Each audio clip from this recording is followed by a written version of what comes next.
Hello everyone, welcome back. Basically I want to keep talking about oscillations and waves.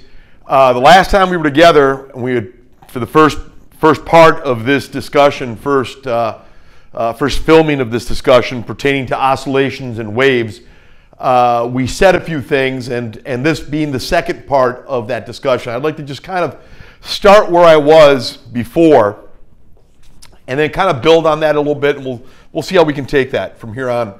For oscillations and waves, you guys, as we started last time, as we were discussing last time,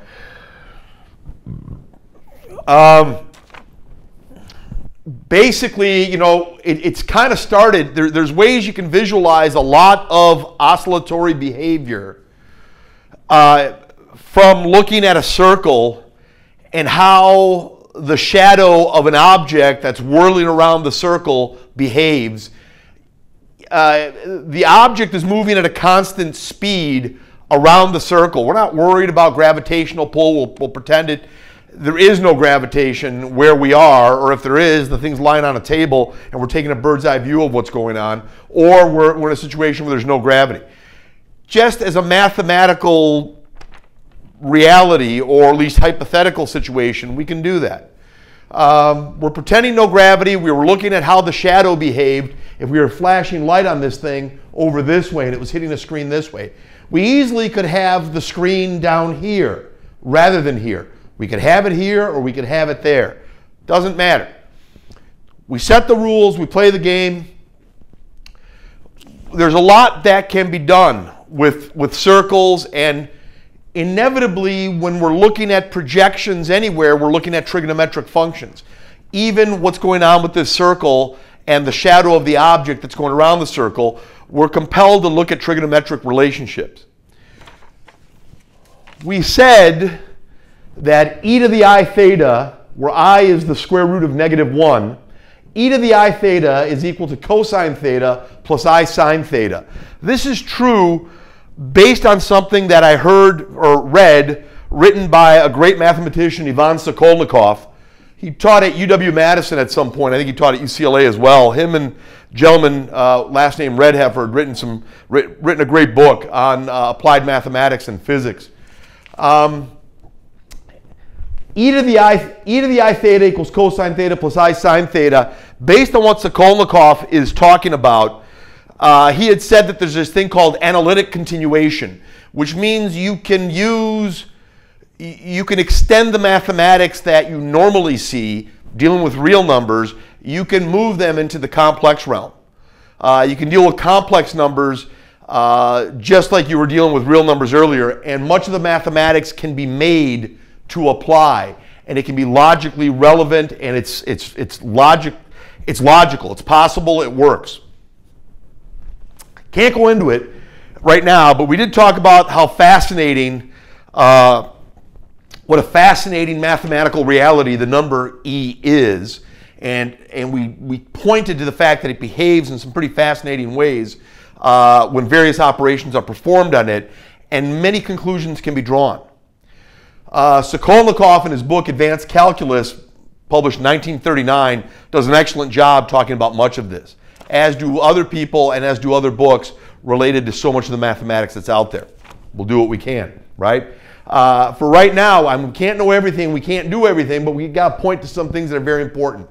This e to the I theta equals cosine theta plus I sine theta helps me deal with trigonometry, helps us deal with trigonometry in very powerful ways. There's a lot we can do. Okay. Using this, working with the exponential functions, we can solve a lot of differential equations. So if you're in the calculus realm, that's kind of where we can go. If not, we can look at the circle and what this thing whirling around the circle, and we talked about that last time. So let me not do it verbatim again. But we did say that, you know, D is theta times R. All of this works, including the theta up here and the theta times R over there, works with the radian. You can make it work with any kind of angles that are out there if you're consistent, but the matter becomes more complicated. You can make things work as long as the mathematics and the discussion is consistent, is a consistent discussion mathematically speaking. It doesn't have to be the radian, but it does have to be the radian for it to look like this. Those great formulas we've talked about, the great theorem of Taylor, Taylor series, when you're talking about the trigonometry, they work with that initially with the radian because it is the great, the radian pertains to that great measuring stick in mathematics from 0 to 1. What is that distance from 0 to 1? Whatever it is, that's your measuring stick. Well, the radian is based on that same exact measuring stick that's found on the number line. So that's where this works. It almost cannot be emphasized enough, okay? But you could do it with other angles as well, but the initial conclusions have to be drawn using the radian. All right, so with that in mind, dealing with radians, theta radians times r is going to give you the distance. We do know that distance divided by time is velocity, but if distance is theta times r, then theta over t is omega. Omega is the angular velocity, radians per second. mv squared over r is the centripetal force, v squared over r is the centripetal acceleration. In place of v, put omega times r, square the quantity omega times r, you get omega squared r squared over r. This comes down and comes all the way to here. Same thing here, v squared over r, here's your v squared, it's the quantity omega r squared, it's omega squared r squared, divided by r is omega squared r. So on and so forth. The period, the time it takes to go around one whole time, is called capital T. 2 pi radians is an entire circle, one entire go around. That's 2 pi radians divided by the period, that'll tell you omega, the angular speed. The period is equal to 1 over the frequency. The frequency is equal to 1 over the period. Omega equals 2 pi f, omega equals 2 pi over t. So this stuff repeats itself quite a bit. That's why I wrote it down again when you're doing this stuff. Well, we tinkered with this thing before even touching anything that related to calculus. And we were talking about, you know, this thing right here. It's hard to know where you want to go here. And again, we're saying, okay, let's take a look here. And let's look at the projection and how fast is that thing oscillating up and down as it goes. The shadow. This is the shadow. This is the real thing. And then this right here is the shadow that's oscillating back and forth. Well, perhaps a different color would help a little bit. All right, so with that in mind, we played a lot of games with that, and we did a lot of projections and stuff, and we found all this. For the behavior of something, the behavior of the shadow. The strange thing about the behavior of this shadow, the strange things about the behavior of this shadow is that this shadow, whose equations pertaining to it, in other words, pertaining to its location away from the equilibrium position at x equals 0, what's the x value, what's the v, the velocity, and what is the acceleration? Well, that shadow engages in something called simple harmonic motion. We said that last time. That simple harmonic motion is exactly mimicked by a spring. Remember, guys, we had taken the spring, and I don't, you know, they're kind of limited on the room, so I don't want it to look like they're all so close together here. But if you had something here, you had the spring set up here, and you got this guy. It doesn't get any closer than that, and it doesn't get any further away than that, and this is right in the middle. So, and this guy oscillates back and forth. Oscillates this way, oscillates that way. This is x equals 0. This is x equals a, amplitude. This right here is x equals negative a. This is x equals negative a. This is x equals negative a. This is x equals a. This is x equals 0. And it oscillates back and forth. This mathematics exactly describes that with an ideal spring. Yeah. The shadow associated, the moving shadow associated with the object attached to the circle, as it goes around at a constant speed, the oscillation's not going at a constant speed. The greatest speed for the oscillation is right in the middle. The smallest speed is right here, 0. Small speed is right here, 0. Greatest speed is right here, which would be as big as v. But this guy's going v at a constant speed all the way around all the time, but the shadow, its projection, is not. There's oscillatory motion. In fact, that shadow, so to speak, moves with simple harmonic motion. I can mimic all kinds of motion by superimposing trigonometric functions, adding trigonometric functions in the right way. It's called harmonic analysis. They use this thing called the Fourier series. You can add functions, you can add oscillatory functions to one another in a particular way, and you can get essentially any sort of, or close to any sort of periodic function. Any periodic function that you want to have, any sort of oscillation that's going on, you can describe it if you add enough functions together, all of which oscillate. They're all a little different. You all make them different oscillatory functions.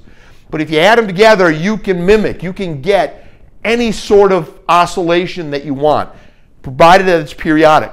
This is the simplest of all the oscillatory functions. But if I add a whole bunch of functions that are all simple, kind of simple like this, but each one looking a little different, I can get any sort of oscillatory behavior described that I wish to have described. Pretty fascinating stuff. For right now, we're just right here, and we're just dealing with this one function, and it's described, and that circle, believe it or not, describes this. If you take this guy and hang him upside down, well, the spring is going to stretch more than it did before, because here, initially, the spring ain't stretching at all. But if you hang it upside down, the spring's going to stretch. That's okay. Let it stretch, and that new place, that place where it ends, that's the new 0. That's y equals 0 or x equals 0 or whatever. And I got that in the notes here. You can look at it. Shouldn't be any different. Okay? A lot of ways to do this, you guys. You're kind of limited, and I have to kind of opt what to say and what not to say. Okay. We got this right here. This solution actually looks a lot like this. X e to the I omega t, x e to the negative I omega t. It comes from this because e to the I something is a composition of trigonometric functions. It's a real function and an imaginary function. And either group, both groups, the imaginary functions solve the differential equation and the real functions solve the differential equation. Well, we're not going to worry a whole lot, I'm not going to worry a whole lot about that right now. I'm kind of coming back to what we said last time. Didn't we say that the motion, the force associated with this block right here, it's going to be oscillating back and forth, you guys, is, F equals ma. F equals ma is that one. So, and the other one is Fx equals Kx. What's going on here? Well, F equals ma just describes what's going on throughout the process. And this is kind of the driving force. Once you stretch this thing X amount, there's going to be a restorative force equal to negative Kx. Ma equals negative Kx. Add a positive Kx on each side.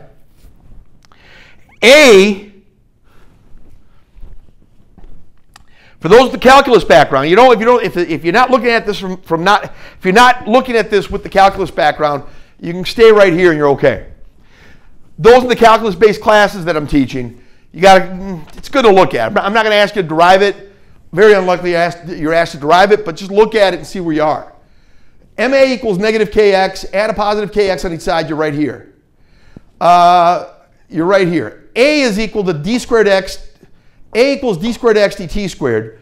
M d squared x dt squared plus Kx. Divide by m on each side. You're up to here.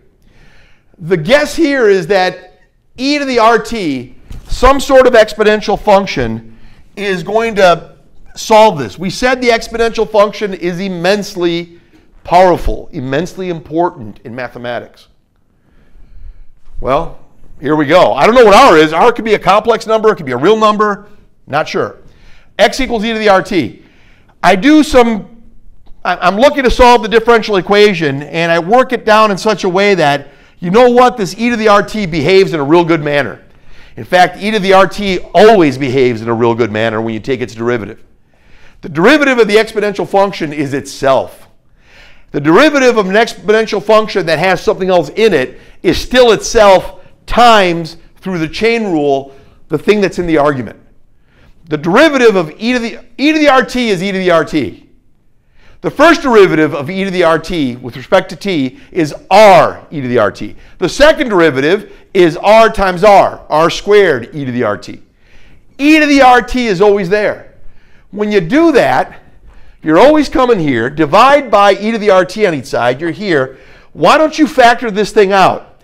There's no solution here in the real number system, but there is in the complex number system. R will be equal to I times the square root of k over m, or r equals negative I times the square root of k over m. Two solutions. Yeah, it's a degree 2 polynomial. Gauss said there'd be two solutions. The square root of k over m is called omega. They just say, hey, let's just call that omega. And it turns out it really is the omega, which is 2 pi over t. Mathematically, it's going to point to that reality. That's almost counterintuitive, but it's for real. The differential equation, when it's solved, you want to call that thing omega, it turns out that omega behaves exactly like 2 pi over t. It behaves exactly like this guy right here. Okay? Pretty fascinating stuff. So when you do it, at the end of all the day, there's the solution and that's the solution. Either one's a solution. Well, these right here, one or the other being the solution, you can make a linear combination of the two of these. Yeah, but a linear combination of the two of these is either a sine function or a cosine function, or something that kind of sort of looks like a cosine function or a sine function. They are an association of sines and cosines. The answer is going to be sines and cosines. So when you actually solve it, solving for the border, for the boundary conditions, so to speak, the answer, I could make the solution a sine function. If I do it right, I could make it a cosine function. But this right here will point to that reality, a reality that we arrived at without even using calculus the first time we had gone for it. That's pretty interesting, pretty fascinating stuff. Well, you know, as we said, I mean, this is you saw how I did it last time and how it played out. I want to take this, and I said, I think I even said I wasn't going to do it. I think I'm going to do it now, though.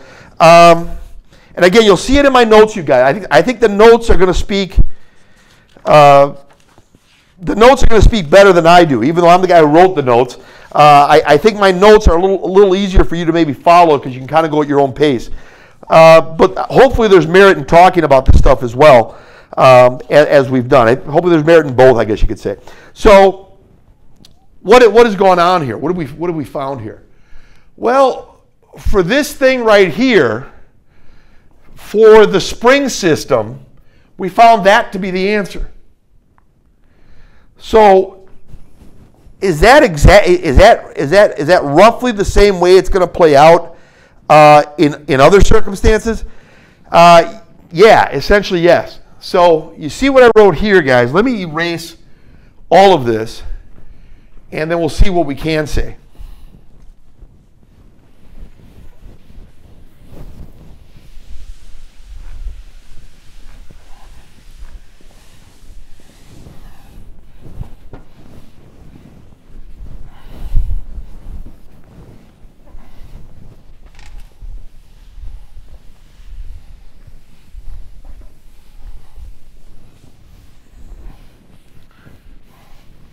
There's always a tremendous amount to say, guys. I always try to say as much as I can.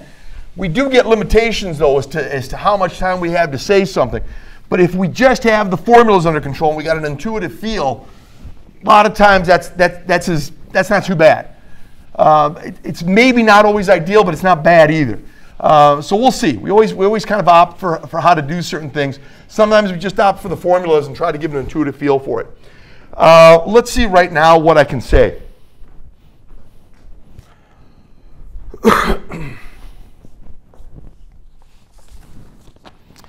So, just try to make sure everything's in agreement here.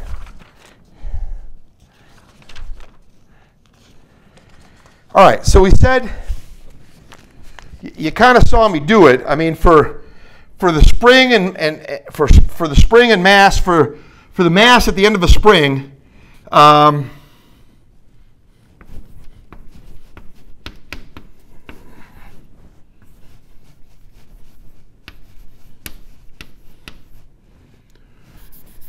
spring and mass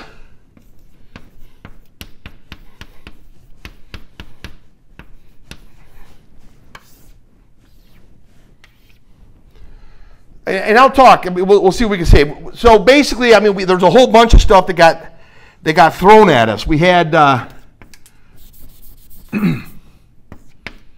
we had x was equal to cosine omega t. And you guys all saw, when you wanted to find v then, you went dx dt. And that was going to be equal to negative omega a sine omega t. Then a was dv dt, the second derivative with respect to time of the x function. And we found that to be this. Okay, yeah, right. We've done that. You saw that. It was just up there, you guys.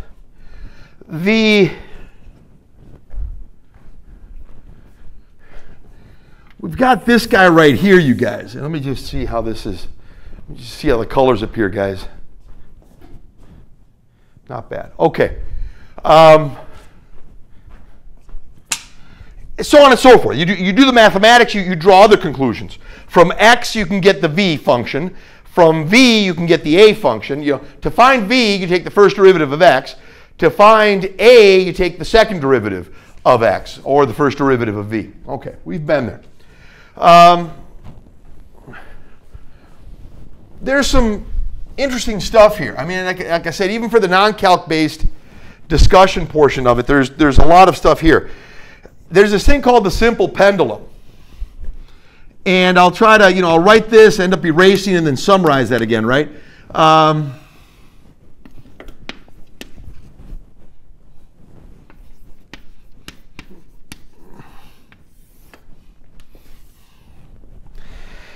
I say here in my notes, guys, verbatim. And like I said, you might have an easier time with my notes than you do with me doing this and then trying to write the notes. That could go back and forth. We'll see how that works out. It's your call. Just know what you're doing, guys. You can get away with knowing all of this stuff if you just look at my notes. Read the book real hard and look at my notes, how I solve problems and stuff like that. I think it works quite well. It should work very well for everybody. I mean, at least I've been told. It works okay for a lot of people. But this should help as well. A little more on there for us to look at.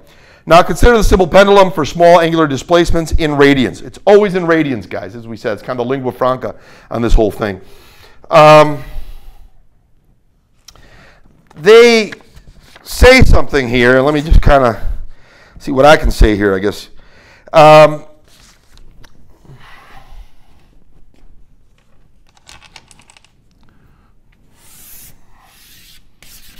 right, so the pendulum's here. Here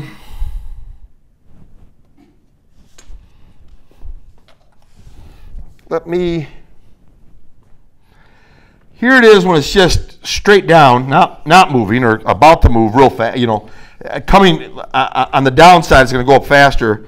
So it's going to go this way and then get up a little bit. Down here, and I don't know if this is exactly a small angle. Let's pretend it's a small angle.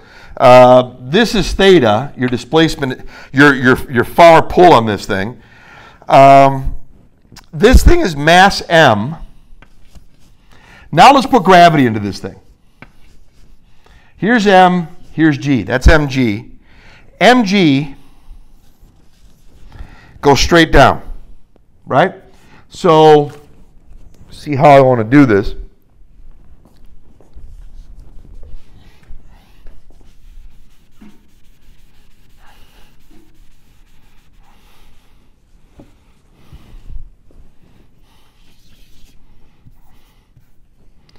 All right, this is mg, straight down.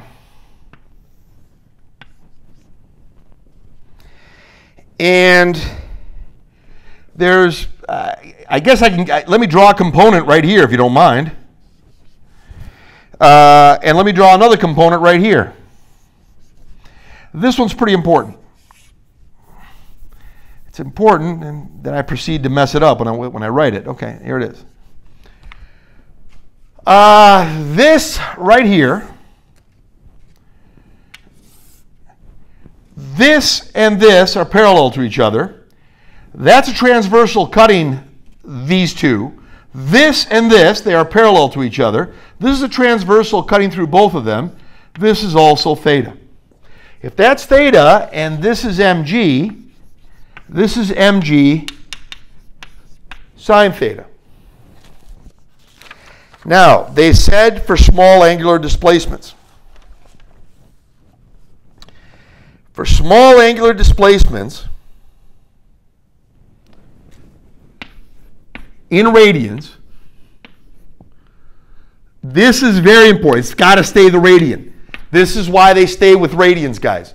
When they're doing all these and trying to get derivatives, they're dealing with the radian. It is the language of choice when we're doing this. And I've brought this up continuously. I'm lucky enough to be speaking to people in person. I'll be telling this quite a bit, all the time, you know, sort of thing. But there it is. So that's big. That's theta. That's in radians. Let's talk a little bit. Well, theta equals theta, which is not incredibly profound, me saying that. This thing omega is equal to d theta dt. And alpha equals d omega dt, which is d squared theta dt squared. Pretty interesting stuff. So this guy right here, doesn't that look a lot like what we did earlier, guys? Didn't we say A for the spring mass system that was oscillating? Didn't we say A was d squared x dt squared? Instead of A, let's say alpha. Instead of d squared x dt squared, let's say d squared theta dt squared. Yeah, there's an analogy there. So on and so forth. There's a lot going on here, guys. What else can we say here? Well, if it's not a big angle, if it is a big angle, you guys, if the angle's big, things get a little messy. You'd have to use harmonic analysis and combine numerous harmonic functions. Combining very many harmonic functions to get a very good approximation as to how to describe the function when the oscillation is taking place over a very, very big initial angular displacement. But if the angular displacement is not very big, okay, not very big, we can go along the lines of what I'm about to do here. Otherwise, you can still solve it, but it's complicated. You got to do harmonic analysis. You're adding a whole bunch of different harmonic functions to reach kind of like some sort of approximation, a very, very good approximation, as well as you want to have it, actually, to do that. So let's see how this all works. Well, gravity here sort of acts like our spring. In other words, it restores, it wants to restore this guy back to here, and then he's going to swing this way. Then he's going to swing that way. So he's going to swing back and forth as we do this. This thing's going to mimic as though it's a spring. We're arguing. Well, let's say a couple things. A, acceleration, is alpha times r. And this guy right here is the r. That's r. It's the radius. but they also call it L. Why do they call it L? It's the length of the string. So it becomes alpha times L. Then they say MA is kind of like the beginning of everything. You say, okay, this guy oscillates back and forth like he's on a spring. MA is going to equal to negative mg sine theta. Because mg sine theta is negative, why is that? Because he always goes against the displacement that was experienced. The acceleration is always going to be associated with restoring. It's always restoring it back to equilibrium. If it goes past equilibrium, it's negative of a negative again. These are positive angle. This is positive theta. This is negative theta. And somehow it's going to work. It's going to restore it toward the positive value. It's looking like this. If that's the case, M alpha L, we said A is alpha L. This is negative mg. We said the sine of theta is roughly equal to theta. If you're dealing, this is why radians are so important.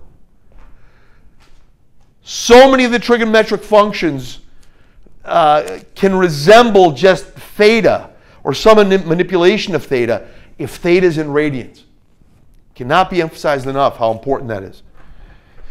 Well, yeah, I'm looking at it. It's kind of all over the place on this one, but what's happening here? What do you say you divide by ml on each side?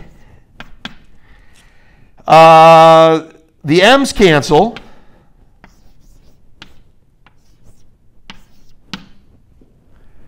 And you got this. Hey, wait a minute. Isn't alpha?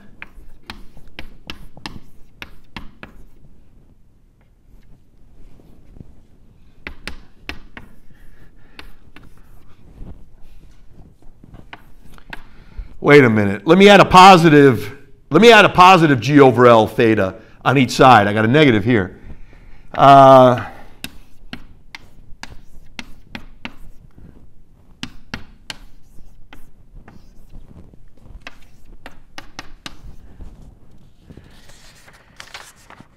Yeah, here we go again, guys. It's going to look just like it.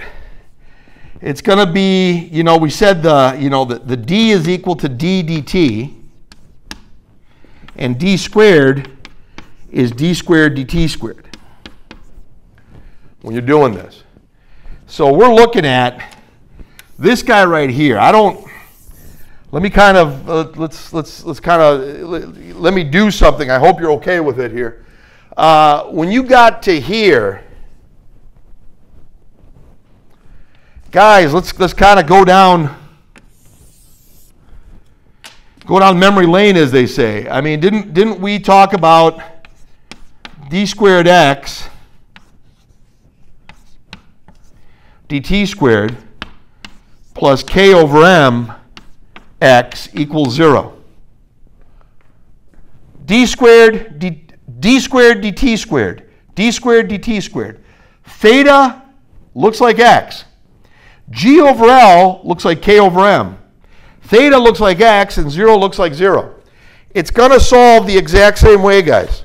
It's going to solve the exact same way. And what happens is you end up getting, at the end of all this, you end up getting theta equals theta max. That's the maximum pullback you gave. That's this angle right here. That's the maximum pull. This is, in the end, this right here will be theta max if it's the biggest pull over that way. Theta equals theta max.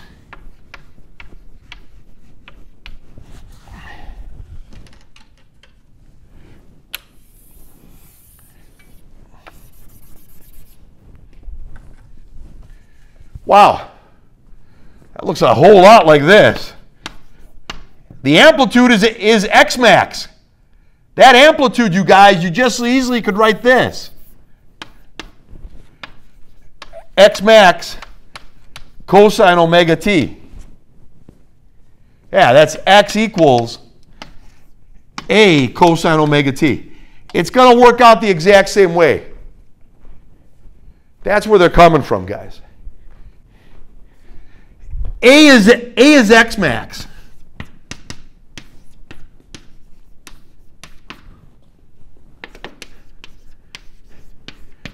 Fascinating thing about this, for the spring, omega is the square root of k over m.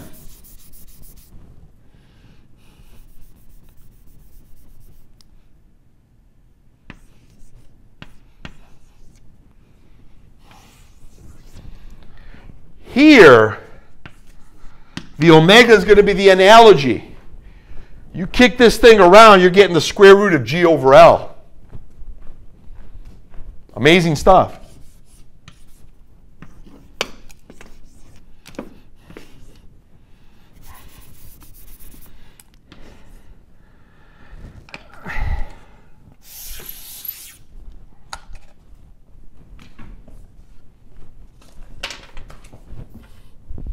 There's a lot going on, guys, but we got it.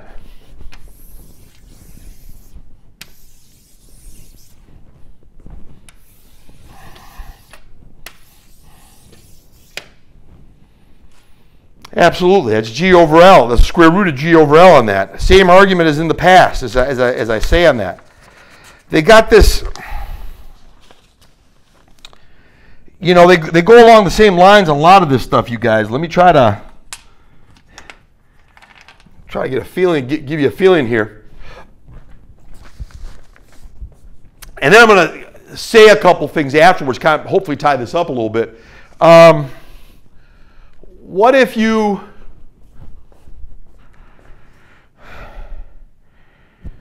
there's different ways to look here, guys, but let me see, let me leave some of this stuff up here.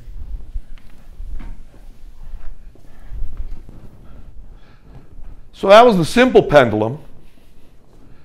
We're going to use a lot of the same arguments, guys, in the next two approaches to this whole matter.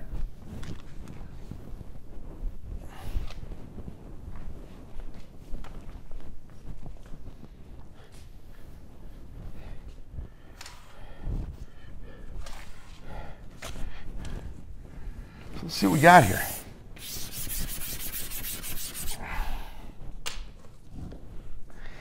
They got this thing called the physical pendulum. So that was the simple pendulum, you guys. Spring mass, you know, so spring and mass oscillating system, the simple pendulum.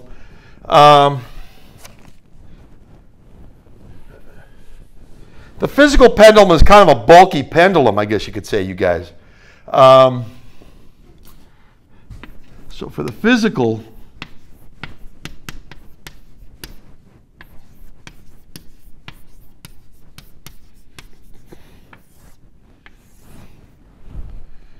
what do we got? Well, let's say there's like a bulky object. Somehow you attached it here, and it's, I mean, just really tough. Difficult to kind of visualize it, but there it is. And I'm going to have it oscillate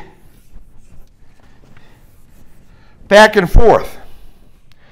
Only now we're talking about a restorative torque, not a restorative torque. We work with a small theta. Again, let's say it would look like, you know, this is the other one. It would come back to here, let's say. It's like, okay, this is kind of messy.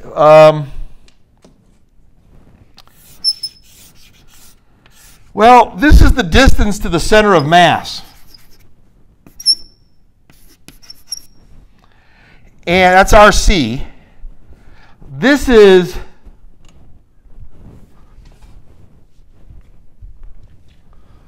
let me see here, guys.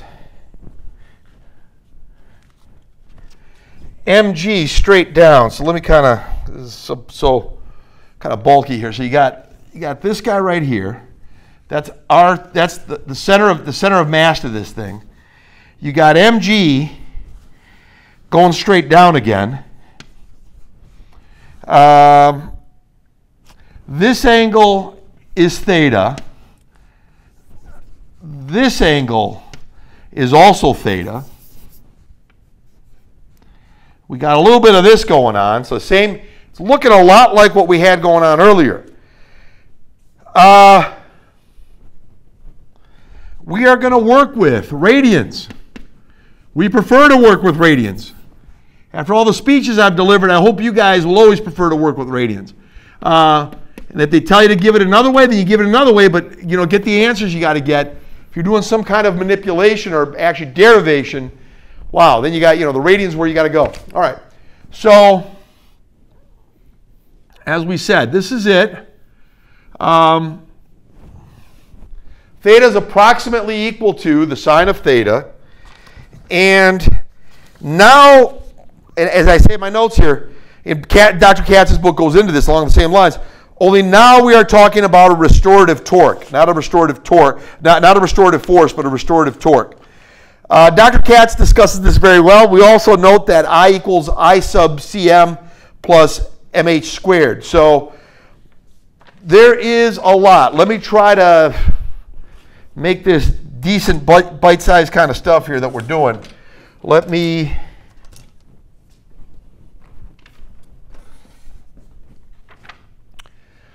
What's going on here, guys? What are they trying to say? Well, we got it in the back of our mind. If there is a moment of inertia, the moment of inertia is the moment of inertia about the center of mass plus mh squared. True. Okay, we've said that. Some neat proofs on this. You might want to look up my notes on it, guys. I've got it from different people and some stuff I've kind of looked at as well. You might find it of interest. And I'm sure I'm not the first guy to have looked at it the way that I thought would be kind of a neat way to look at it. I'm sure it's out there, So there's a way that I kind of looked at it and a way that I found quite easily in another book. They're a pretty decent way. The one in the book that I had found in some other book, not our textbook, was quite good, quite straightforward. I think you'd like that. Okay. They use kinetic energy considerations to actually derive this. Okay. We know a bunch of things. We know that the torque vector equals R vector cross F vector, which is equal to I, moment of inertia, times alpha vector.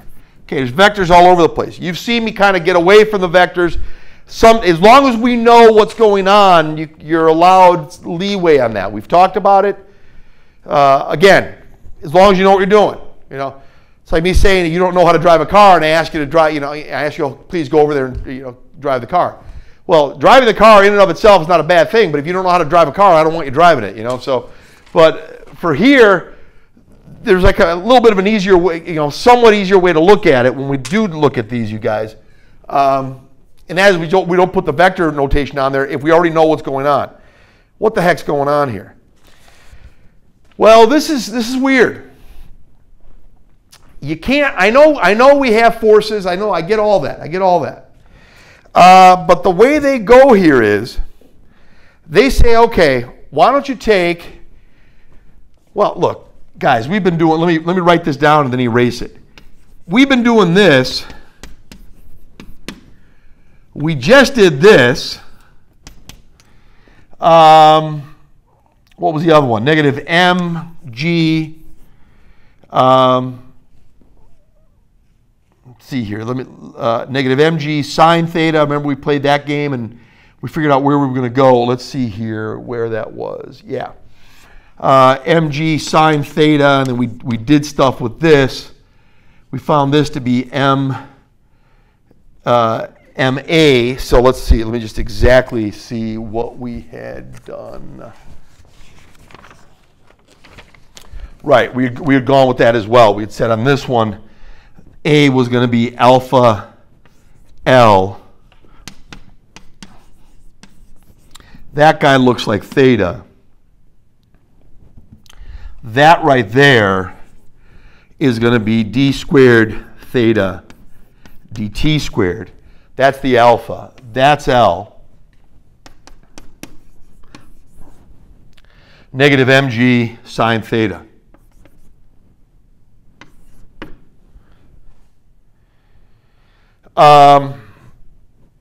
Divide by ml on each side, as we've done, and then add to the other side, divide by ml on each side,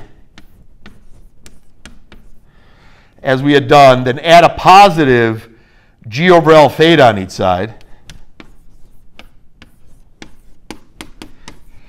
And this right here looks a whole lot like the manipulations that took place over there to get us way, way early on what we got with the oscillating spring and mass to get there. So that's, okay, so that's true. We know that, we've seen that, we just saw that. How is this going to play out here? Well, I'm telling you it's going to look a lot like this. I mean, it's going to play out a lot like every one of these has played out so far. Well, okay, let's see if we can do it. I alpha, moment of inertia times alpha, is the torque. The torque is going to be equal to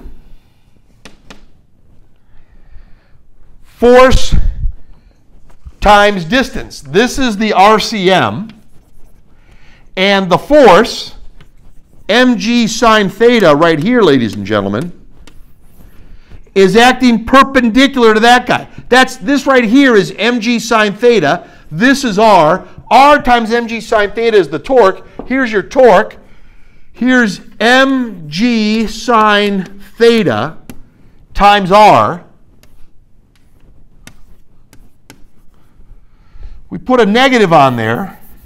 That negative does have significance now because it's always a restorative torque.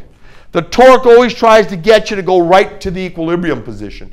Even if it shoots over, it's always looking to restore. So the negative is looking a lot like that right now. If that's the case, if that is the case, let's see what we can say about it.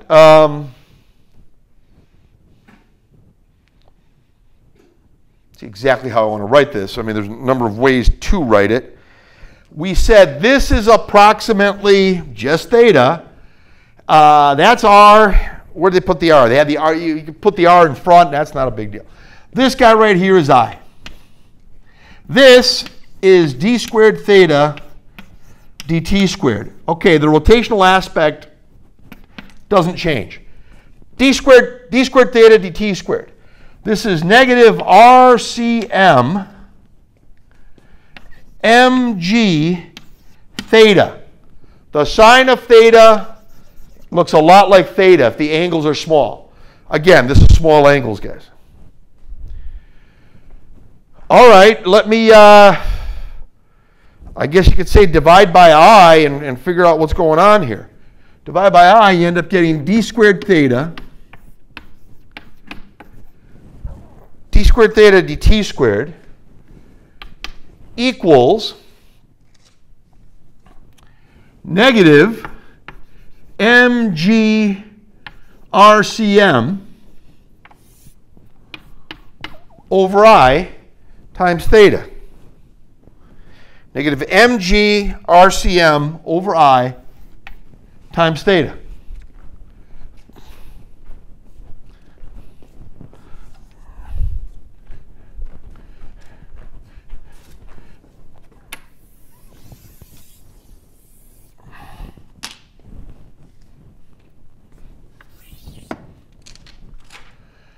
Absolutely. Well, I mean, you know where I'm going, guys. You probably got a gut feeling where I'm going here. I've done this a couple times already, more than a couple times probably at this point. Mg RCM over I theta equals 0. All right. I don't think I need to kind of tell you on this one, guys. This one right here looks a lot like what we did some time ago. All that junk, all this right here, you guys. All this right here looks a lot like the K over M business that we had. The theta looks a lot like X, and man, they all look a lot alike. D squared theta dt squared, d squared theta dt squared looks a lot like d squared x dt squared. MGRCM over I, convoluted as it is, kind of looks like K over M, and theta kind of looks like X, and 0 looks like 0. It's going to solve the same way, guys. The differential equation solves the exact same way we had done earlier. Those not taking the calculus or don't have the calc background, looking at this, it's not something that's incredibly difficult. You can pick up on it, or when you do it in the future, you'll have done it and it'll be easy for you. But for us, with the calculus background right now, if you're talking about the 209 class, then that's a different story. I mean, it's good to know this. Even if you don't, I can take you back to the circle. It's behaving like the circle. It's like that circle. The way that shadow's behaving is just like the way every one of these solutions is behaving. Well, same argument as before, guys, and I got it in my notes here, guys, as well. Definitely the same argument as before. Might as well write it somewhere. We have theta, I've written different ways here. Theta is theta max, the maximum displacement in an angular sense, cosine omega physical, PHY, times T. Whatever. Omega's omega, guys. I could just as easily take that PHY out of there. They write it like this, so we're all kind of on the same page. We're only doing it when we need to do it. Let's write it. Let's leave the PHY there. That's going to be equal to, based on stuff you've already done, ladies and gentlemen, that's going to be the square root of mg RCM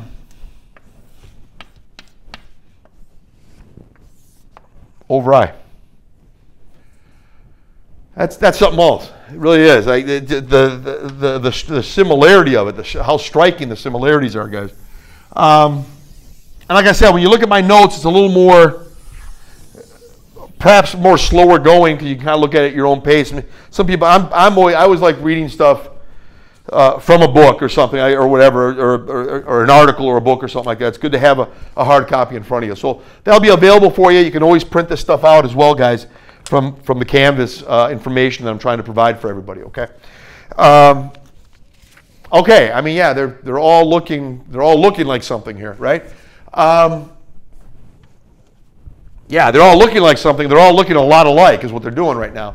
So that was the physical pendulum. Let's wrap this up, I guess, and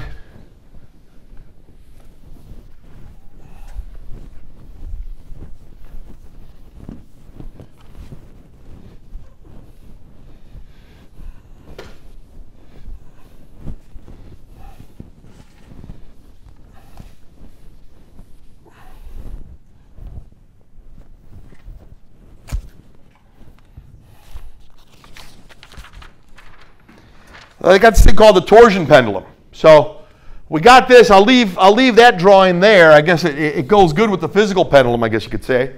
You know, how was it looking? You know, it was looking something like this. As we said, it could look something like that. Here's how the bulky thing looked, and then here it looks, you know, as it's going back and forth, I guess. Apparently it's changing shape as it's moving. So assuming it's the same shape, guys, when we're doing this thing, right?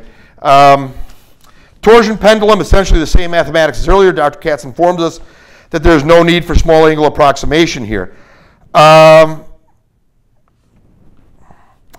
interesting. I mean, I'm kind of do this on the fly with you guys as we talk about it. Dr. Katz informs us that there's no need for the small angle approximation here. This is so because theta is already explicitly present. So I could, yeah, I guess I'm gonna have to say that. I'm gonna probably stay with that. I can't think of any other way there. The way that that's said, perhaps the way it could be perhaps the way that it's constructed. If as Dr. Katz is telling us, no need for the small angle approximation. I think for this one, the reason for that is this is so theta is already explicitly present. Well, forgive me. I'm having a hard time with sometimes I'm having a hard time with my own logic here. I think a better way I could have put it is explicitly present. The big thing here is this. I think the reason Dr. Katz would say that, and I would agree with her, is that the spring and mass oscillating system notice you did not need, how do you say this? You did not need for this one, because with x, with any sort of x that you do, okay, now I can read my own notes actually now. With any x that was here, you guys,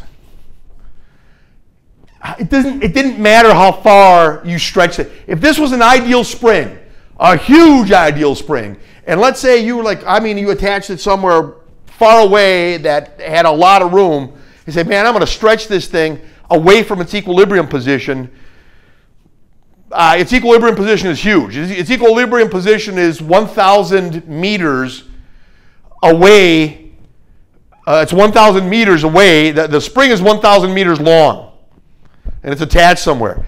And I pulled the mass that's on the spring 300 meters. I pulled it 300 meters away from its equilibrium position. It's going to oscillate back and forth. 300 meters away from equilibrium, away from everybody, in the positive direction, so to speak, and then 300 meters in the negative direction on the other side. On each side of equilibrium, it's going to be 300 meters oscillate. It's going to oscillate 300 meters away from the equilibrium position on either side. I can do that. 300 meters is not small. I don't need to use a small angle approximation.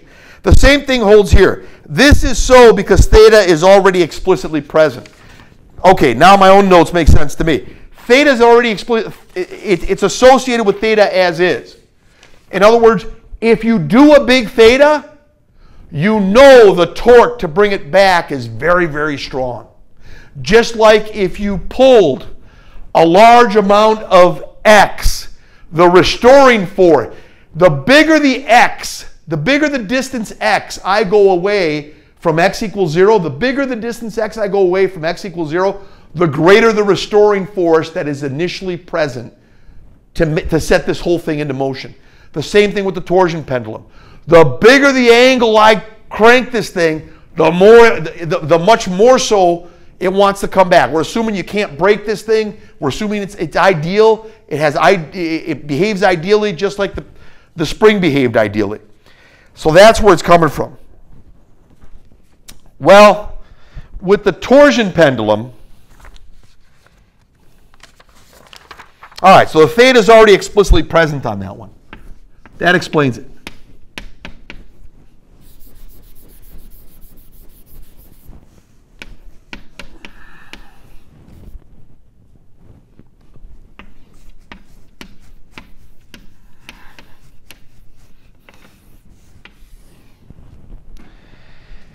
Here goes. You got this thing. Here it is. It's really, really strong. You can take this thing and have it go theta this way or theta that way, and it's going to oscillate back and forth. And the bigger the theta you take, and this thing's got a moment of inertia because it's a bulky object like that, moment of inertia, it's equal to I. The torque is going to be some torsion, is going to be associated with some kappa. That's not a K, it's the Greek K. Kappa, negative kappa theta. Wait a minute. Doesn't that look like negative Kx? Doesn't this look like force, kind of, sort of? Force and torque are analogous to each other. We've been down that road already. Torque and force are analogous to each other. Theta and distance are analogous to each other. K times x is very similar to K. Kappa times theta is very similar to K times x. Torque is very similar to force. Let's go.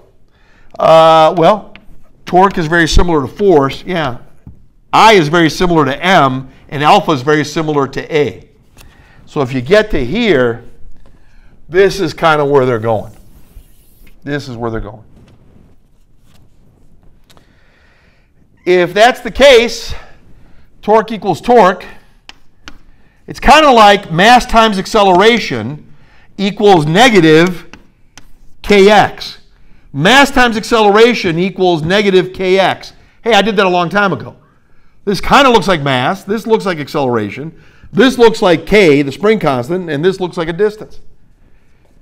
MA equals negative Kx. I alpha equals negative kappa theta. Wait a minute. So, yeah, forgive me, guys. Forgive me for kind of going all over the place with this thing earlier on. The reason the theta, we don't need a small angle approximation. We don't need any approximation. This torsion pendulum is so ideal, just like the spring was so ideal.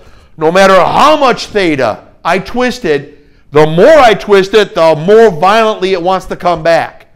So it doesn't, I don't need a small angle approximation on that. That's the big thing. That's why it's already explicitly there. Alpha is d squared theta dt squared. Negative kappa is equal to theta. Let's add a positive kappa theta on each side.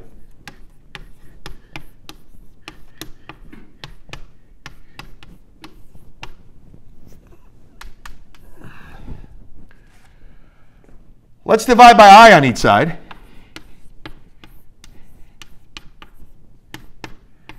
Here's kappa, here's I, here's theta, here's 0. You remember this? Doesn't this look a lot like, I know this is about the 9th time you've seen this today, d squared x dt squared plus k over m times x equals 0. That looks like this, that looks like this, that looks like this, and 0 sure looks like 0. It's the same thing, you guys. It's the same mathematics. That's what I was telling you earlier. I was telling you in the first video before this one pertaining to this particular stuff. When you get to here, you're solving this thing and you're going to make it make sense. Well, yeah, you're definitely solving this thing and you're going to make it make sense. What you end up getting is this guy is going to be the square root of this guy is going to be the omega of torsion. Theta is going to be theta max. That's the A. That's the amplitude. Theta max is the amplitude. Theta max is the amplitude over there as well. The amplitude, the A over there is what it's all about, guys. All of this stuff. The theta max is the amplitude, is the angular amplitude. Theta max is the angular amplitude. This is the amplitude in the linear sense. But amplitude is amplitude, guys. The mathematics is what it is. Theta equals theta max cosine omega torsion t. Cosine omega torsion t. Yeah, absolutely true. And omega torsion, let's see if I can give you enough room here, guys. Let me just probably, I wrote it over there, erased all this. Let me just put it over here, guys. I think I have an easier time seeing this. I'm always apprehensive about the vision you're going to have on this thing. I try to write very large, and I try to talk very loud as well, I guess. So let's see how this all works out. Cosine torsion t.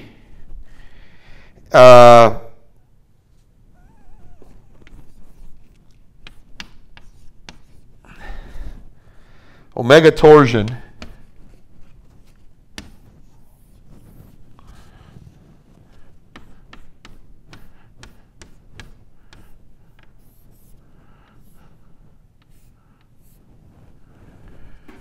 yeah, it's what we predicted would be the case, guys, as we do this.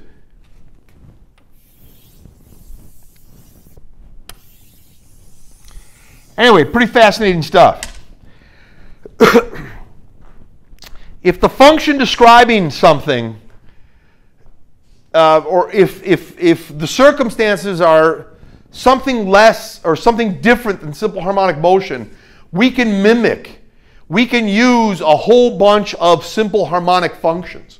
We can use a whole bunch of different functions that look like the simple harmonic function, add them together, and we can make any periodic function that we wish.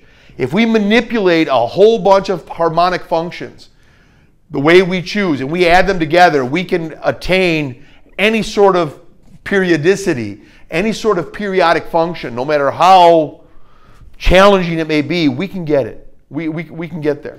Okay? There's ways they can do that. For our purposes, this is where we are. So you got the spring and you have the spring and mass oscillating, you have the simple pendulum, you have the physical pendulum, and you have the torsion pendulum. Omega has to be in radians per second. Radians per second, well, what is the radian anyway? Isn't it arc length divided by radius? Well, arc length is in meters, usually. It could be in kilometers. Who cares? Arc length is in meters. The length of the arc is in meters. The length of the radius is in meters. Meters divided by meters is a unitless quantity. What if it's in miles? Well, the arc length is in miles. The radius is in miles. Miles divided by miles is unitless as well. So it's going to be radians per second, unitless per second. The K is newtons per meter. Newtons per meter is kilograms meters per second squared. Kilograms meters per second squared, if you take kilograms meters per second squared and divide by meters, you got kilograms per second squared. If you divide by mass in kilograms, kilograms per second squared is just per second squared. And there's your radians per second squared. The square root of that is per second. So it's unitless, but it's per second. Same thing will happen here. This is meters per second squared divided by meters, that's per second squared. What's the square root of per second squared? It's just per second, etc., etc. Same thing here. This is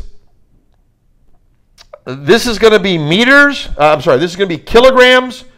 Meters per second squared times meters is kilograms meters squared per second squared. This right here is kilograms meters squared. Kilograms goes in here, the meters are gone. Meters squared goes in here, and you got per second squared. The square root of per second squared is seconds. Same argument here, guys. The torque, the torsion thing here, this will be, since we are talking about torque, is going to be kilograms. Let's see exactly what it would be, guys, actually. It'd be kilograms meters squared per second squared. Kilograms meters squared per second squared divided by kilograms is just meters squared per second squared divided by meters squared into meters squared, it's out of there, and it's per second squared. The square root of per second squared is per second. All of it's going to be per second, and the radian is implied in the motion that has been taking place here. Why is the radian implied?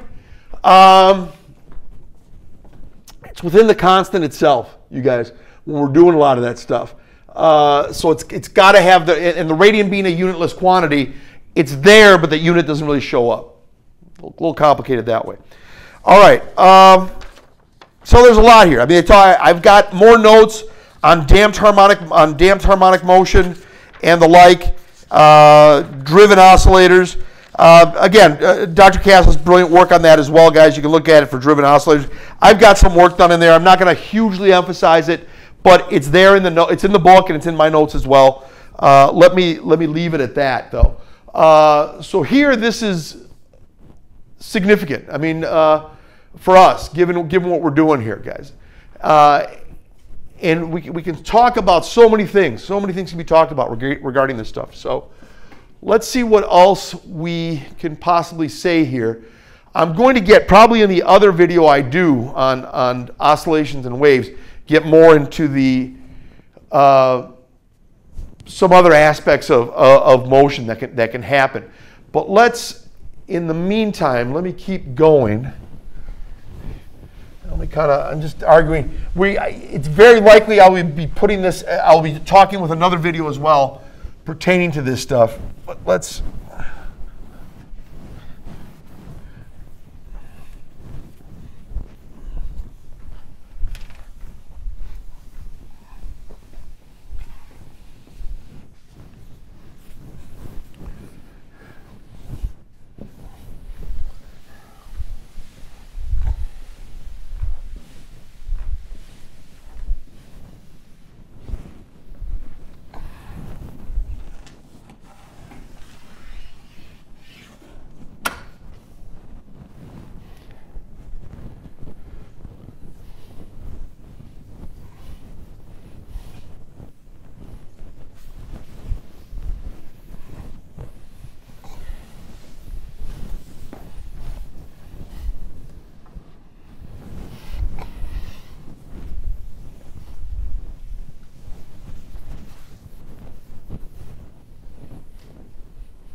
Okay, guys. So a number of things we could say. I'm kind of debating with myself right now what where to, in what order to do some of the stuff. I guess it's sort of a horse apiece. You can go kind of either way with this and get there. Either way and get basic. We're going to get to everything I want to get to. It's going to likely take another video, I think, as well, but that's okay. We're good on that. Try to think what else we could say here. They've got the idea that if a wave, again, we've this whole idea of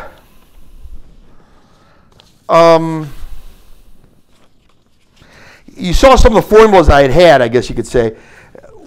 We have talked about, and I guess within the context when I start doing actual problems, you guys, I think this stuff is going to make even more sense. Right now, I'm saying stuff without really specific problems. I think the specific problems are going to help us out significantly. We'll cross that bridge when it's time to cross that bridge, I guess you could say. If there was, we'll say a bunch of things here, I guess you could say. If there was a wave, it's talk about different kinds of waves. It's talk about transverse waves and longitudinal waves. A transverse wave means the oscillation goes in such a way that, let's say, for example, maybe the example is a better way to say it. If something oscillates up and down, but the propagation of the wave, the energy it transports is perpendicular to the way it's oscillating. So if it oscillates up and down, it'll transport energy perpendicular to its oscillations. It's oscillating up and down, and that's the way it's oscillating up and down, but the energy is traveling perpendicular to the oscillations. The oscillations are up and down, but the wave is traveling in a perpendicular direction to those oscillations. That is a transverse wave. A longitudinal wave is the oscillations stay in one particular, are moving in one particular direction back and forth, and the energy is being transported in that same exact direction. So the oscillations are taking place like this, and energy is being transported like this. So that's a longitudinal wave. Well, let's look at a transverse wave. But we could actually, there's a lot of mathematics out there, guys. So let me at least try to give us a decent gut feeling for what we are looking at right here, guys. For this one right here,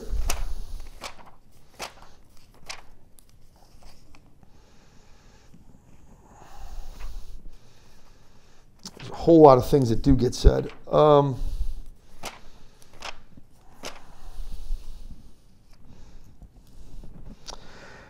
right. Essentially, guys, there's a wave function, and the wave function is something associated with the direction in which something's propagating. So there's wave functions for longitudinal waves and wave functions for transverse waves. The mathematics is identical. It's not really a big deal. Let's kind of go for the transverse wave, at least initially when we're looking at this. We say, why is the up and down? Why, I'll draw this and this will be more clear. A function of two variables. Y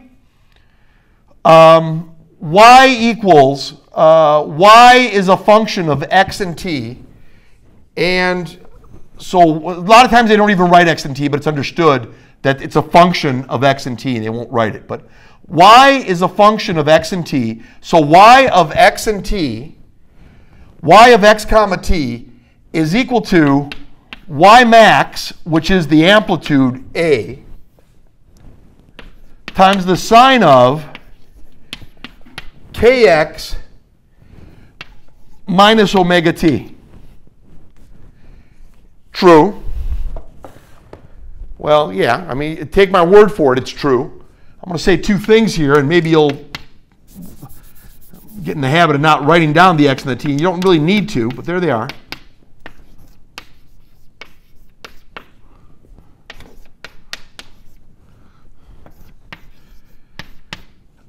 Let me write something different. It's real similar, very, very similar. Instead of a plus, it's a minus. So I guess what I'm describing here, guys, let's maybe make it more compact. It's debatable how you want to write it, so if there's enough of a debate on it, man, let's just write it a whole bunch of ways, and I think we're all going to make everybody happy on it, right? Y max equal, I'm sorry, y of x comma t equals y max sine kx plus or minus omega t. Now what's going on? Well, the k is not the k that you used to know. When we're talking about that now, let me kind of stay here with this.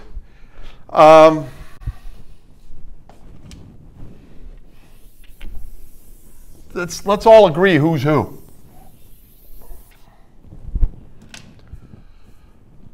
The k is called the wave number. K is 2 pi over lambda.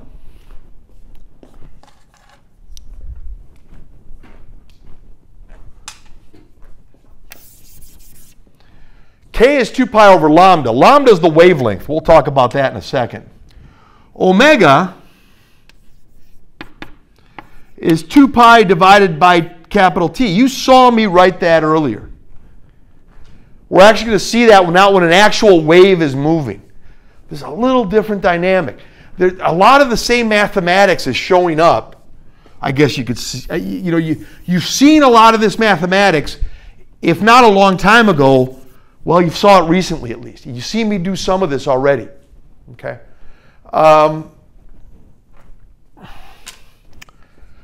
Or omega equals 2 pi f.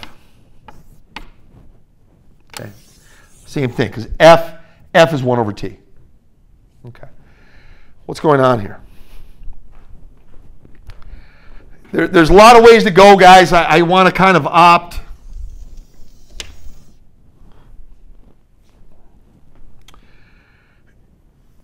If you had this thing,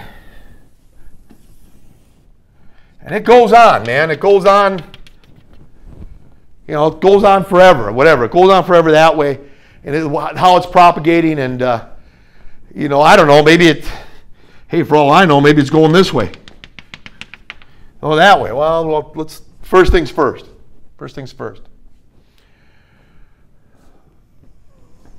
The maximum height that this thing could attain, that's Y max. That's the amplitude. This right here is the size Y max, but it's negative Y max. This is a wave. I'm going to say it's going to your right.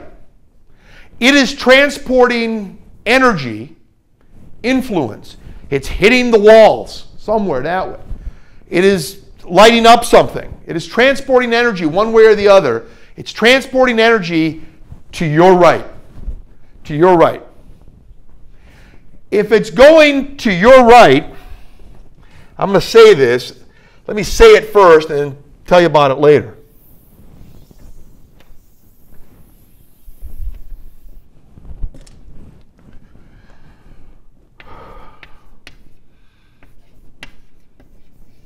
Propagates to right.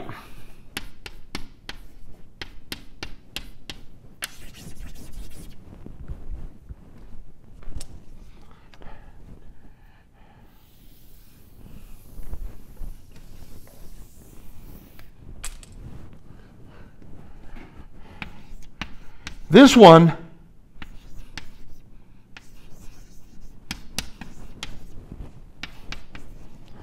propagates to left.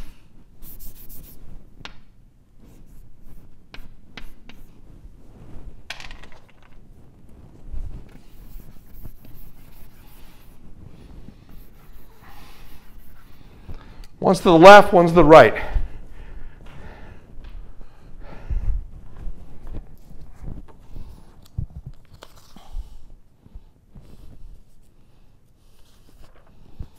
Give me 1 1 second here, guys. My spelling is horrible, and I don't want to spell this wrong either. That's the big thing.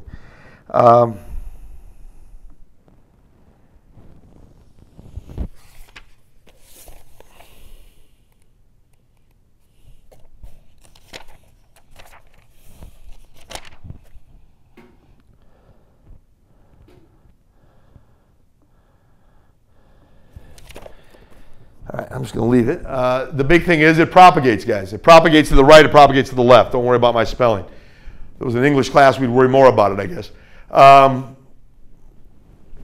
We do got to say a few things that are very, very important.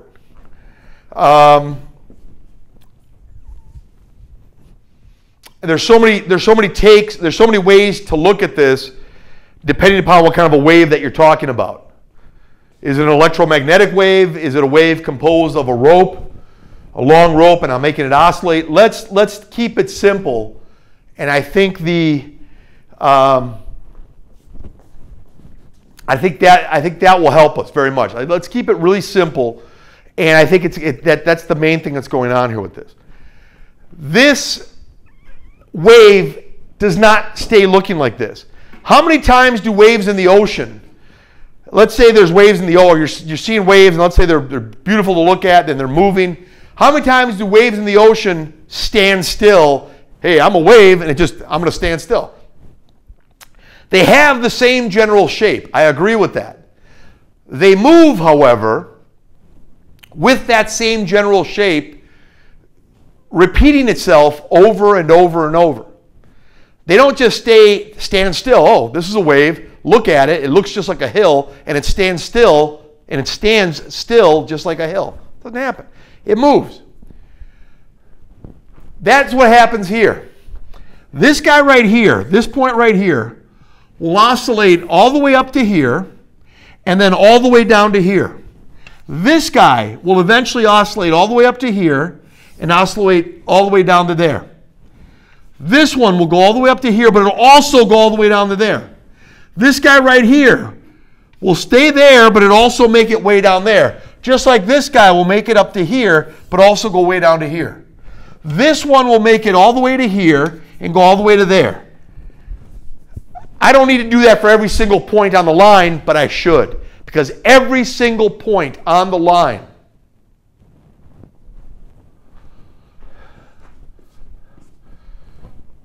propagates to the right, propagates to the left. We'll get to that in a second. But the big thing is here, guys, every single point on this heavy rope is being moved by what? What can move anything? What can accelerate anything? What can keep something moving? What can keep something accelerating? For me to keep something moving, for me to keep that car moving, I mean, you can argue this a bunch of ways. If there's perpetual motion, if there's no resistance, remember the spring, the mass on the spring can go back and forth forever. And yeah, if there's no friction, no dissipation that way. I get all that. Okay, that's fine. However, if you want that spring, if you want that mass spring system to collide with something and do work on it repeatedly, it doesn't matter if there's no friction. You got to put work in it every single time to make it do the work you need it to do. Same thing here. For me to do something here, because it could go over here. I want to get over here, and I want to make this guy oscillate up and down. For this guy to go all the way up to here, for this guy right here, to go all the way up to here, then come all the way down to here, then come back to here, is one cycle. One cycle is, allow me to say this, I'll explain it later, 2 pi radians. One cycle. We're coming back to that circle that we've talked about in the last couple videos. This video and the last video. We're coming back to that circle. The circle, we start way on the top, go all the way down, and then come all the way up. That's one cycle. That's 2 pi radians if you're trying to look at trigonometry. This guy starts here, goes all the way, who's making a move? There's an energy, there's an engine right here. Who's the engine? The engine's me. I'm doing a workout.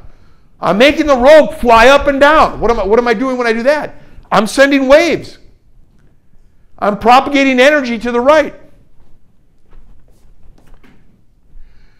What does that mean? Well, that means at the end of this whole thing, this thing's attached to some rod somewhere, and it's going to go, starts here, it's going to go all the way up, then come down to here, then go back down there. So it starts here, it's going to go all the way up, come back down to here, then go down here, then come back where it started. That's a whole cycle. That's a whole cycle. This is 0 to pi over 2 to pi to 3 halves pi to 2 pi. If this guy fires all the way up to here, then comes back down, then goes down here, then comes up here, 2 pi radians of cycle. An entire period went by. How long did it take you to do it? Well, I don't know. I'm not as strong as the other guy. For me, it took me 10 seconds. It took me 10 seconds to go from here to here to here to there. I went from here all the way up to here, back down, then here, then here. That took me 10 seconds. This other guy did it 5 times faster than I did it. He didn't take 10 seconds. He took 2 seconds. This other guy, this other person,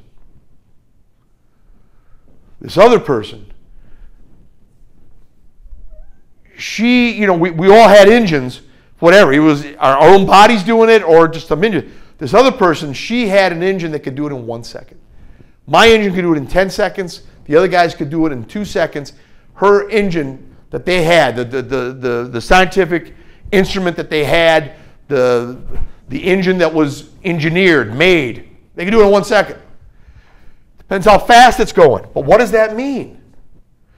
That means if you go all the way up to here, look guys, look carefully now, please look carefully. If you're here and you go all the way up to here, that's 1 amplitude. 1 amplitude is Y max. It means the same thing. A amplitude equals Y max. It's not a big deal. Different books say different things. If you go all the way up to here, then down here, back, all the way up to here, then back down, then here, then back to where you started. So here to here to here. I went all the way up to here, back to here, then here, then here. I did 1 cycle. When I did that, I made this guy oscillate 1 time the same way. The distance from this to this, from here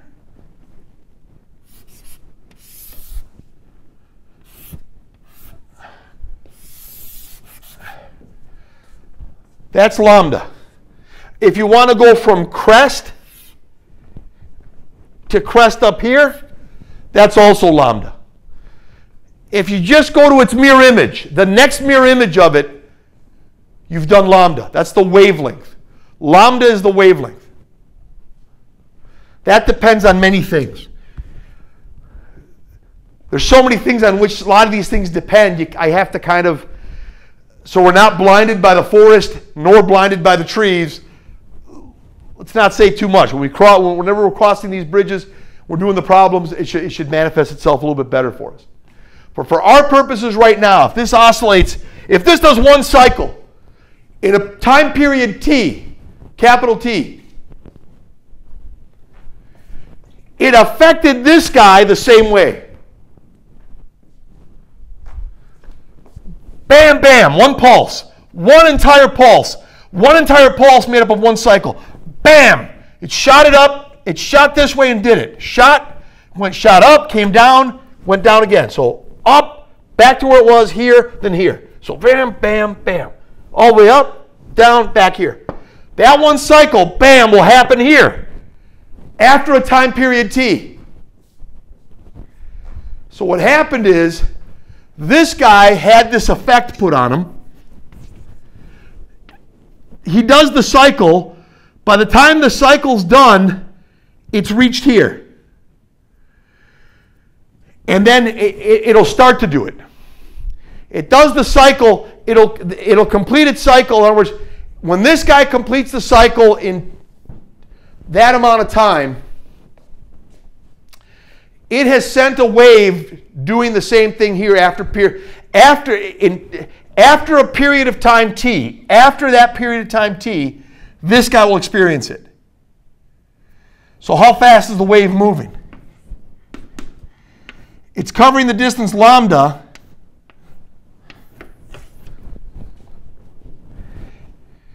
It's bizarre. What's going on here? What's going on here is, let's just do the first fire up. Here it is here, right? Bam, yank. Go up and then go up and come down. That pulse will travel. Go just say up and down and here and bring it back. In time, in the amount of time it took for that thing to oscillate, that amount of time, the first pulse will make it here. If this happened at, let's do time in a weird thing here, I guess. If you went up, then down, if you went all the way up, if you went all the way up here, then all the way down and back here, and it took t seconds, after t seconds, right here, if this was time 0 when it happened, this is time t when it happens. The disturbance will occur lambda later, after capital T seconds. V equals lambda over t. So if V equals lambda over capital T, didn't we say that frequency is 1 over capital T?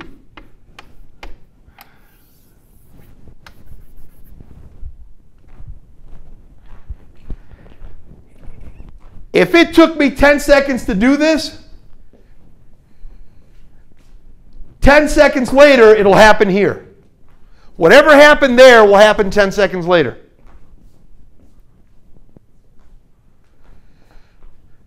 Okay, this is going to the right.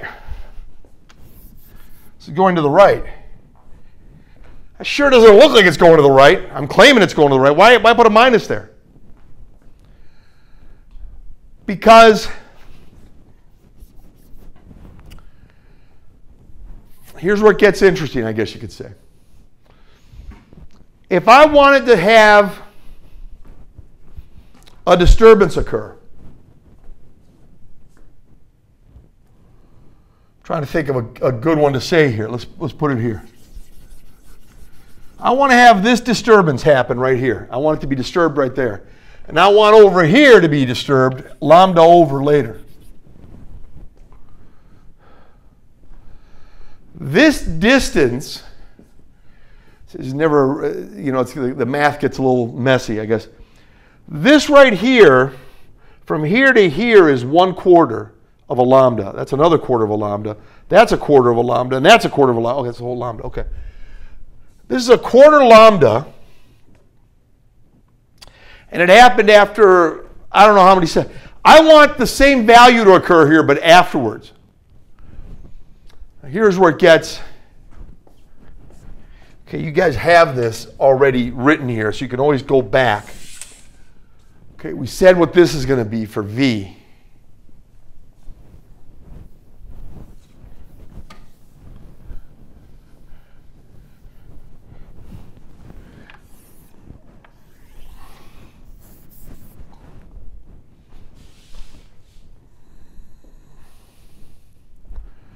Okay, so let's have a look.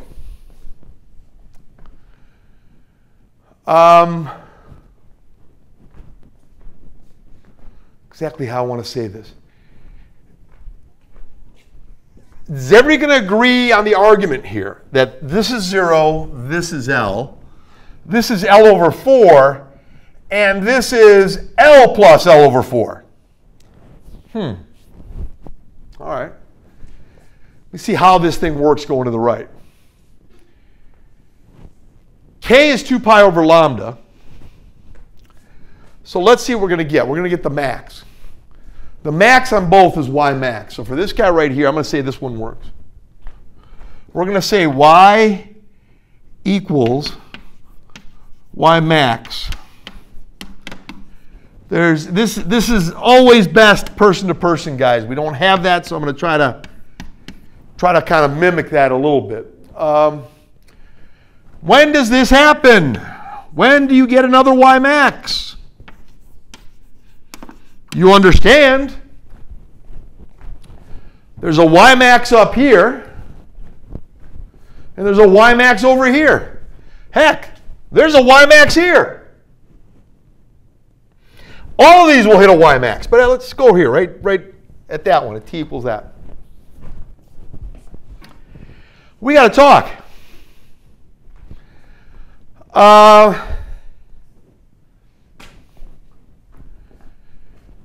For you to go up here takes a quarter of the time of the whole cycle. 1/4 of the time to get up here, 1/4 of the time to get back. Look, watch. Quarter of the time to get up, quarter of the time to get down here, quarter of the time to get here, and quarter of the time to get here. Add those 4 quarters, you got the whole amount of time. They're all moving at different speeds at different places. I'm not arguing that. I'm saying in totality there's symmetry throughout every movement, throughout every big area. Throughout this place right here, I know it's going faster here than it's going here. I know it's going, I know it's going much faster here initially, yanked up like that. Or maybe it isn't. I mean, whatever, when it's fully oscillating, let's just say right here it's going at its fastest, here it's going at its slowest. Whatever. There's many ways to look at this, guys. And that's its own story, I guess you could say. May I ask you,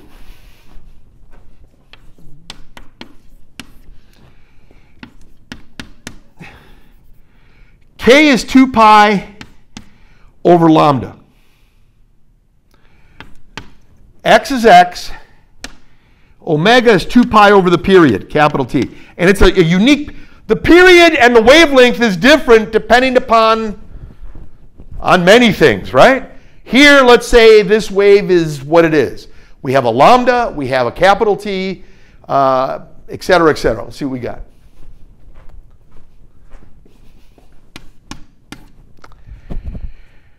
Okay, I am saying this.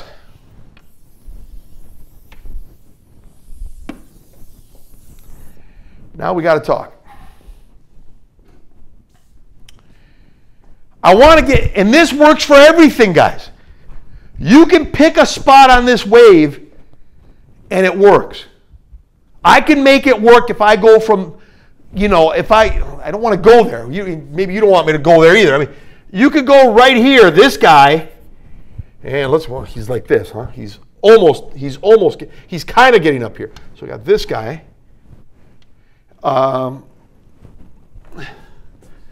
here. That's also lambda. Okay, I want to know that it's happening. What do you mean? What's going on here? When does this happen? This? It happens capital T after that happens. When does that happen? Oh yeah, that one happens capital T after the other one happens. When does this happen? Well, here's this one. When does this happen? That happens capital T after that happens. Just like this right here happens capital T over after that guy. That guy happens capital T over that guy. Okay, let's see if that's true. Do you mind if I divide by Y max on each side? Fair enough. Doesn't have to. Here it isn't. In this case, it works that way. Okay. Sine. In fact, let me not. Let me not. I can. It works, but let's not.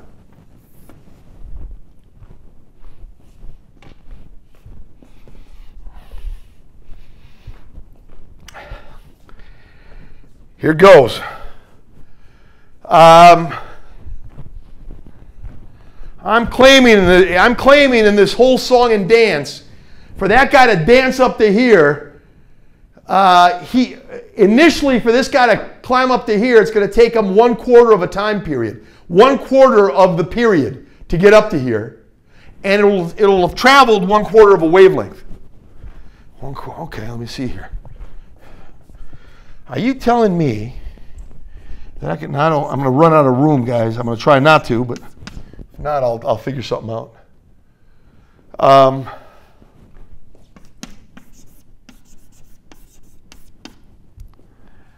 Here goes. You got 2 pi over lambda. Yeah, and I said the first guy right here, for this guy, wherever he was on the rope, bam, the whole dance that was going on here, that took 1/4 of a period to get up here. And he went 1/4 of a wavelength. Okay. So lambda over 4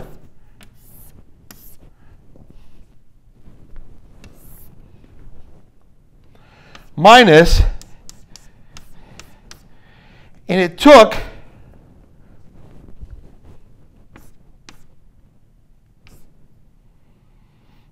and it took 1/4 of a period.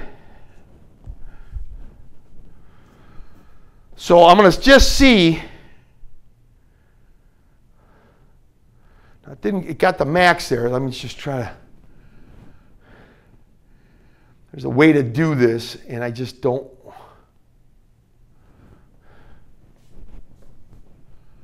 Zero at 0.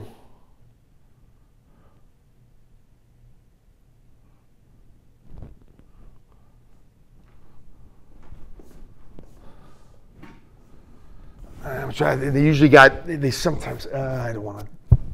There's something I don't want to do here, but I didn't show it like that. There's other stuff that comes into play here. There's these things. There's like a phase angle or something like that. You can say initially, if you're going to start measuring here, something like that. What is this thing at? Where did this thing start at for you to actually get that? Trying to actually.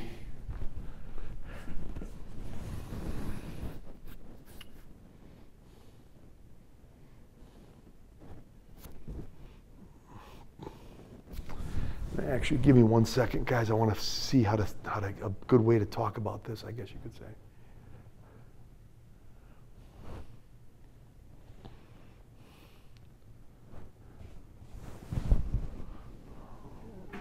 Ride. Let's see what we got here. It went all the way up.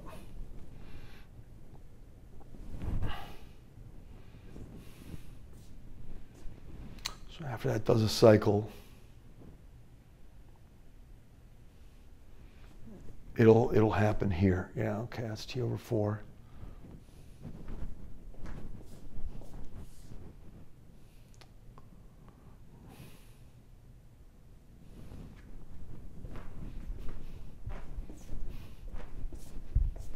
So you could say at time T,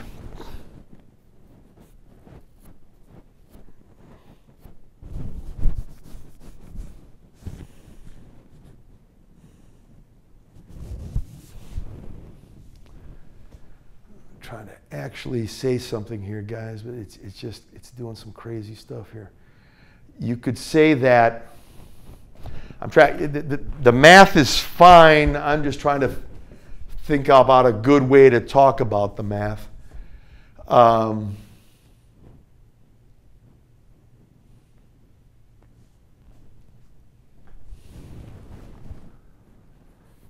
2 pi over lambda, went lambda over 4. And let's start him. I don't like what I'm not thrilled with what I'm about to say, but let me,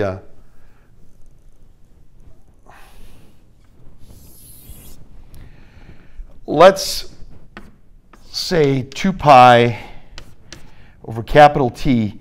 Let me set it at 0 initially. Just I'm asking you to trust me. What is going on here?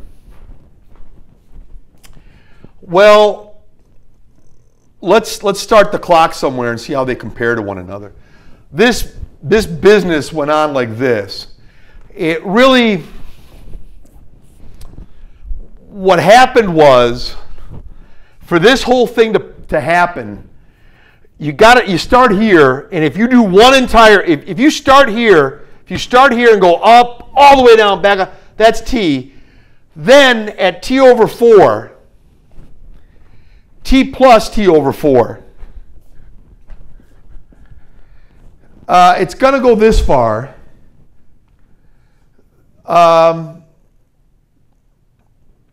And at this guy right here, let's put him at 0. I mean, I guess you could say, let's start the clock, ladies and gentlemen. Let's start the clock at T equals 0 right here, and let's have this guy oscillate. Well, if he does one whole oscillation, that guy will catch right here. Let's see what happens. Let's start the clock at 0. That right there is 0. Lambda over 4 times 2 pi over lambda. Lambda over 4 times 2 pi over lambda is 2 pi over 4, that's pi over 2. The sine of pi over 2 is 1. 1 times y max is y max. Yes. Yes. Great, so what?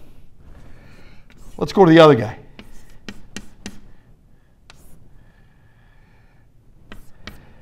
He is gonna be lambda plus lambda over 4. He's gonna go lambda away from him. Minus an entire cycle, which is 2 pi over T times T, a whole cycle. I got to talk to you. 2 pi over capital T times T is 2 pi. Lambda times 2 pi over lambda. Lambda times 2 pi is 2 pi. So it's going to be 2 pi minus 2 pi, which is 0. Well, let me not do that. Yeah, which is 0. And then lambda over 4 times 2 pi over lambda over 4 times 2 pi over lambda is 2 pi over 4 is pi over 2. It'll still happen. If you go lambda more than you had gone initially was lambda over 4 your distance, you're going to go a whole wavelength away from there to the right. Lambda is a whole wavelength additionally to the right from where you were, which was lambda over 4. So go lambda more than lambda over 4. Add lambda to lambda over 4. That's that guy. And the period, you went a whole period from time t equals 0, you went capital T times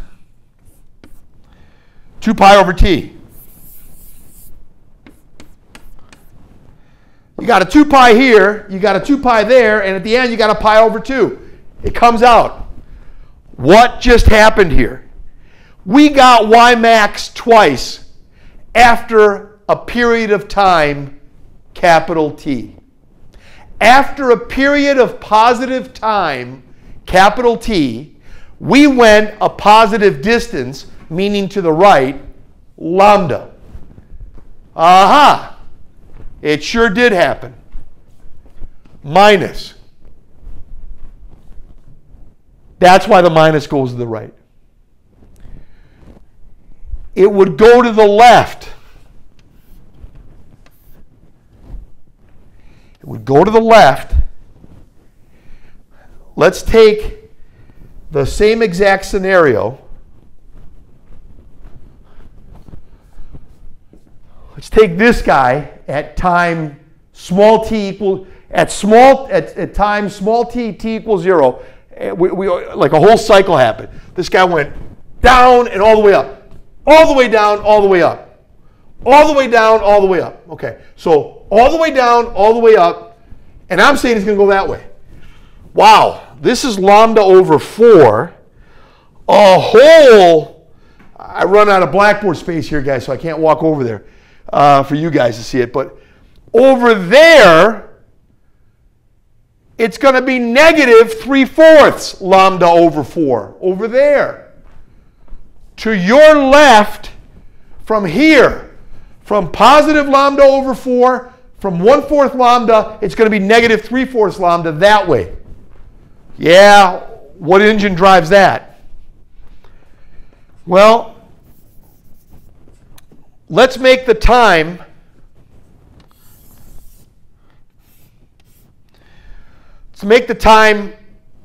t equals 0. At time t equals 0, that guy's 0. At lambda over 4, right? At lambda over 4, lambdas cancel. 2 pi over 4 is pi over 2. At t equals 0, that's 0. At t equals 0, all that's 0. 0, lambdas cancel. 2 pi over 4 is pi over 2. Pi over 2 plus 0, the sine of pi over 2 is 1. Oh, that's where it's located. Okay. For the other one, I'm saying it's going to go negative. It's going to go to negative 3/4 lambda after an entire period t. You think so? Let's find out. Yeah, I'm saying it's going to be negative 3/4. Hey, wait a minute, guys. If it's going to be negative 3/4 lambda after an amount of time, capital T, negative 3/4 is to the left. That's propagating to the left in the negative direction. The other one was propagating to the right. Let's see. This should be interesting. The T's cancel. You got 2 pi. The lambdas cancel. The lambdas cancel. You got negative 6 pi over 4. You got, yeah, the lambdas cancel. The lambdas cancel. The lambdas cancel. You got negative 6 pi over 4, which is negative 3/2 pi. Okay. And they want the sine of this thing times y max. I hope I get y max at the end because I'm claiming it's going the other direction. I'm hoping I get y max. This right here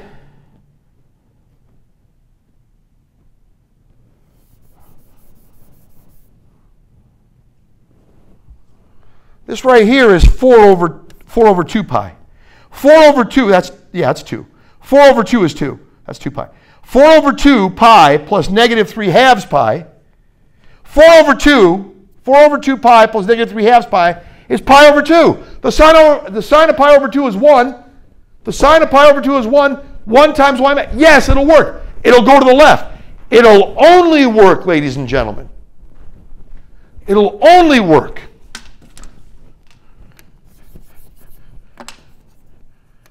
It'll only work if there's a plus here. The plus makes it propagate to the left. The plus, I don't want to mess with it too. I think it looks good enough, guys.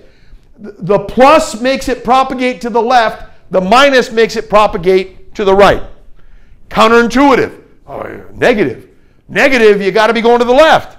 Positive, you got to be going to the right. That's what your intuition kind of says. The function has to agree with what's actually happening. And the only way the function can agree is if you have a minus inside the argument for propagation to the right and a plus inside the argument when you have propagation to the left. The only way this is going to work, you guys, is if you have a minus inside the argument. They call this the argument, where the function, where you plug everything into the function. Same here. If there's a minus inside the argument, the propagation will go to the right. If there's a minus inside the argument, the propagation will go to the right. If there's a plus inside the argument, the propagation will go to the left. Pretty fascinating stuff.